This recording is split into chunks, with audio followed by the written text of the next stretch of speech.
Welcome to my fireside chat. Even though you are watching this on Thursday morning, the 23rd, today I'm going to be covering chapters 2 through 5 for you. Now, when looking at chapter summaries, if I were to talk about everything that happened, I'd basically be retelling the entire novel. So if I skip some things that happened, just forgive me because I think it's all important. But I do want to backtrack a little to chapter 1, since it is related to today's theme on war. When Vonnegut meets Mary O'Hare, as you know, she absolutely hates him. She's afraid he's going to glorify the war, be portrayed by somebody like Frank Sinatra in a film. When in reality, the soldiers were just babies. You remember, Vonnegut was only 23 when Dresden was bombed. So he promised her he would call it the Children's Crusade. We do learn a little bit about the actual Children's Crusade, which was a disaster itself. It just led to the irony. We also hear for the first time about the talking birds, which is the only sound that you hear after a massacre. It also serves as the last line of the novel. When Vonnegut told Harrison Starr that he was writing an anti war book, Starr told him he might as well be writing an anti glacier book because you can't stop either one. So, we also had a fabulous quote in there about Lot, um, whose wife looked back when she was told not to, and then she was turned into a pillar of salt. Billy looks back, and Vonnegut looks back. In chapter 2, this is where the novel really begins, and we meet Billy. Right away, we learn he becomes unstuck in time. The novel is already working in a backwards motion, although it does continue to jump back and forth through events, just like Billy. When Billy goes on the radio show, he gets in trouble from his daughter. But then he writes the letter describing the Tralfamadorians. Vonnegut creates the aliens to look like plungers. Um, and some theorists believe that it symbolizes getting unstuck, whether it means getting unstuck in time or unstuck from the perils of war. I think it's a great use of irony here that Billy became an optometrist and that he married the daughter of one. He made a great deal of money in the industry that is all about peer vision. In the final scene of the chapter, Weary beats Billy to near death after the Three Musketeers was no more. The German soldiers looked on with a leery civilian curiosity as to why one American would try to murder another one so far from home and why the victim should laugh. And remember, Americans and the RAF are the ones who carried out the Dresden bombing. Chapter 3. The Germans Weary and Pilgrim Mead are part of mopping up after the battle. One is ready to retire or surrender. A good soldier who has golden boots so well shined, one can see Adam and Eve in them. Footwear is used symbolically in the novel. Note that it is bad footwear that eventually leads to Weary's death because he develops gangrene. The reference to Adam and Eve and falling from grace that happens in the Bible, their demise, which was being cast out of paradise, was due to their free will. Then they have to wander through life just as Billy does.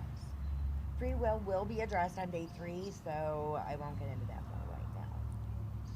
So the dog named Princess is borrowed from a farmer and had never been to war before.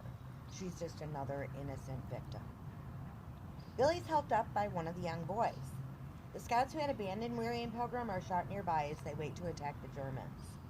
Weary is disarmed by the Germans, who find his bulletproof Bible and the dirty picture of the woman in the pony. Weary's boots are given to the beautiful young boy, and he's given the boy's clogs, which is what leads to his gangrene. The two are taken to a cottage with other American POWs. So the irony here is that in war, death is not always caused on the battlefield. Billy comes unstuck in time and falls asleep in the office. He notices his license plate on his car is 1967, and he hears a siren, which is a clock striking noon. He goes back to the war. The Germans do a reenactment of his capture to show it on film, and he jumps back to 1967. A couple different things that are happening here. The clock striking, bringing him back to the war, is like an air raid siren to him. And we know about PTSD that the smallest trigger can sometimes bring the vet back. Now, the silly reenactment, it shows that horror can't be truly recreated, as well as addressing the ludicrousness of war in itself. Now, in chapter 4, Vonnegut inserts himself into the novel. He drunk dials Billy the night before his daughter's wedding. Nothing to do with war here. I just thought it was cool and worth mentioning. The movie that runs backwards is a manipulation of time that runs from destruction to peace.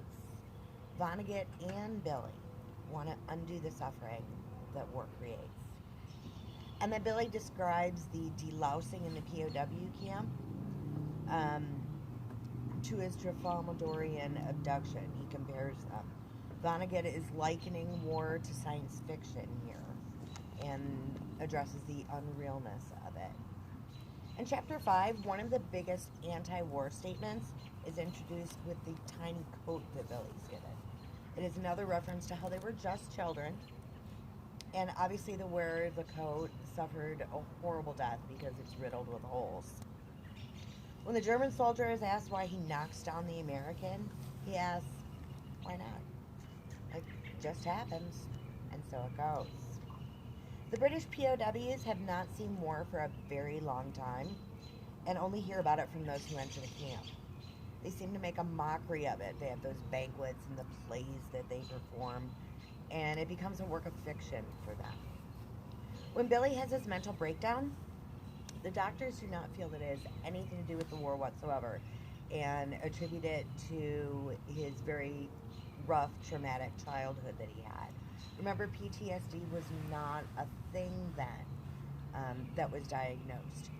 So doctors and psychoanalysts certainly didn't think that war could cause the things that were happening to him. And in the hospital, we also meet Elliot Rosewater, who then introduces him to Kilgore Trout, the science fiction author who's actually an alter ego of Vonnegut. He appears in many of Vonnegut's novels. Get to know Trout. There's your spoiler alert. You're going to talk about him a little bit during the final. So Rosewater is in for alcohol addiction, which is another unfortunate effect of those who have been in war. In this chapter, we hear Edgar Derby use the term children's crusade when the heads of soldiers were shaved. Vonnegut inserts himself into the novel another time in this chapter as the man in the latrine. And a German officer comes in to read a book by an American Nazi sympathizer. Here the statement is that the Americans don't realize what they're really fighting for, and they can't really tell the difference between right and wrong. So that pretty much wraps up the chapter summaries for me. Like I said, a whole bunch more stuff happens in there, but that's all I'm going to talk about today.